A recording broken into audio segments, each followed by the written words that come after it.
in this part I will discuss about translocation of food in plant. In the plant, transport of food occurs with the help of phloem tissue. Water occurs with the help of xylem tissue and translocation of food occurs with the help of phloem tissue.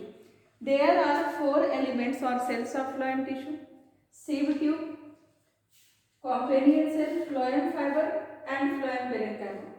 Sieve tube, companion cell, phloem parenchyma are living cells and the phloem fiber is dead.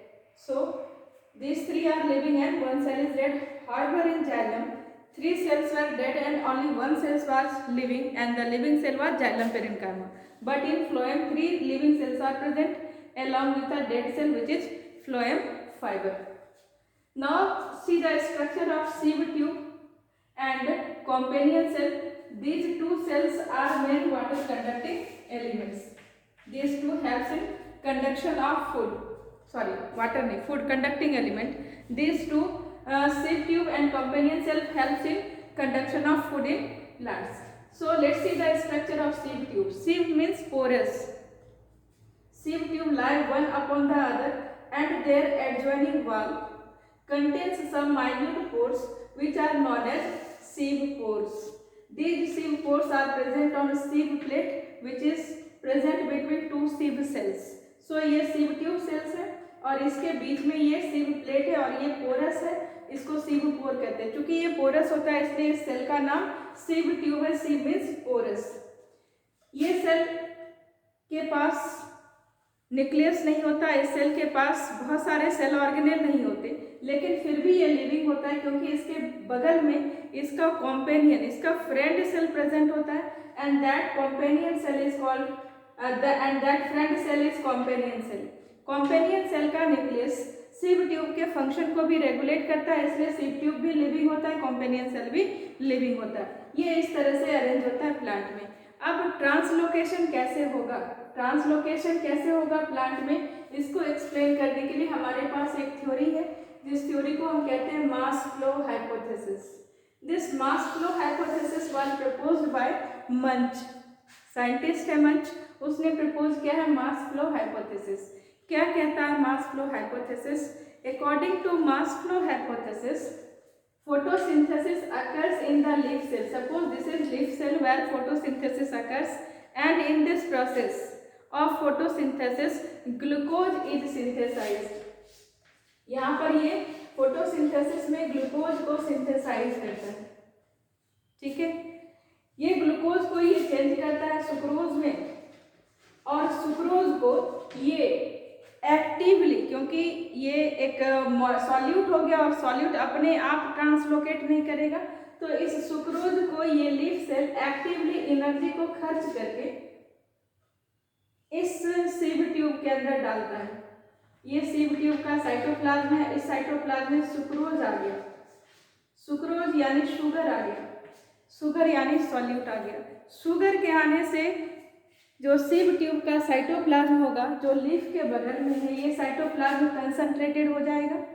हाँ, जब ये concentrated होगा तो आपने पढ़ना है आगे कि हमारे पास जाइलम और फ्लोएम हमेशा बंडल में होते हैं, यानी जहाँ पर फ्लोएम होता है उसके जस्ट बगल में जाइलम का भी बंडल होता है, यानी xylem and phloem lies in a bundle which is non as vascular bundle. ऐसा आप लोग पढ़ेंगे. तो सिव ट्यूब में जब शुगर बढ़ जाएगा, ये जब कंसंट्रेटेड होगा तो नियर बाय जाइलम जो कि वाटर को कंडक्ट कर रहा है, इसके प्लाज्मोडेस्माटा से वाटर इसके अंदर चला जाएगा.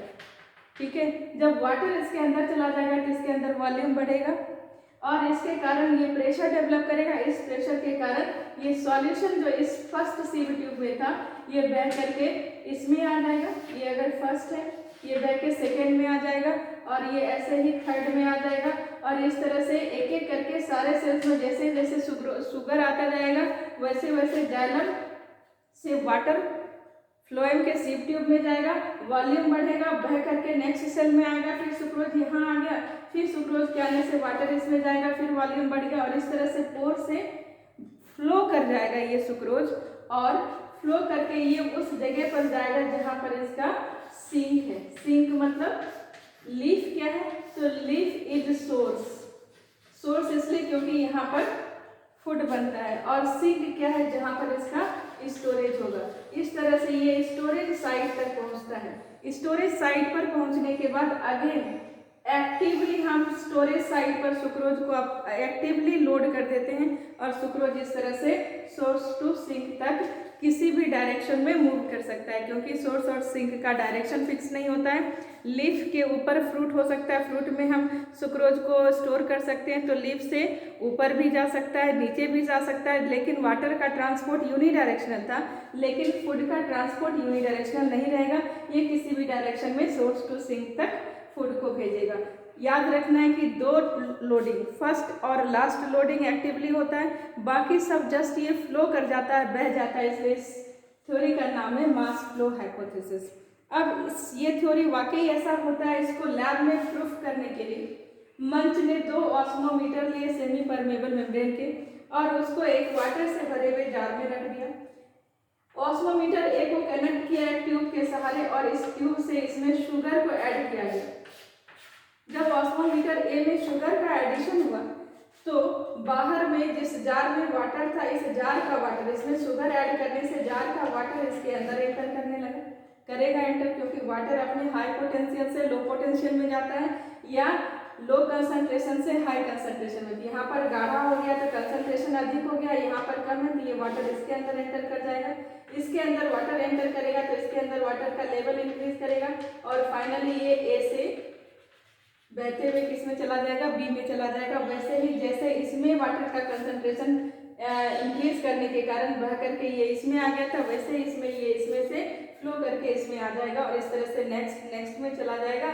और इस तरह से ऑस्मोमीटर ए और बी के हेल्प से मंच ने प्रूफ किया कि जिस तरह से हमारा शुगर के एडिशन से ऑस्मोमीटर ए में लेवल राइज करता है और वो सुक्रोज वाटर सॉल्यूशन बी में पहुंचता है, वैसे ही हमारा एक सीव ट्यूब से दूसरे सीव ट्यूब में फूड का ट्रांसलोकेशन हो जाता है। यहाँ पर इसमें इस लैब में जो इसको यूज कर रहे हैं, तो osmometer A and osmometer B को, ए एंड बी हमारा सीव ट्यूब को रिप्रेजेंट कर रहा है, ये सीव ट्यूब को रिप्रेजेंट कर रहा है, और ये जो कनेक्टिंग डक्ट है ये सीव पोर को रिप्रेजेंट कर रहे हैं, और ये जो वाटर भरा जार है ये जाइलम को रिप्रेजेंट कर रहा है, और यहाँ पर से जो आप शुगर ऐड कर रहे हैं ये ट्यूब लीफ को रिप्रेजेंट कर रहा है।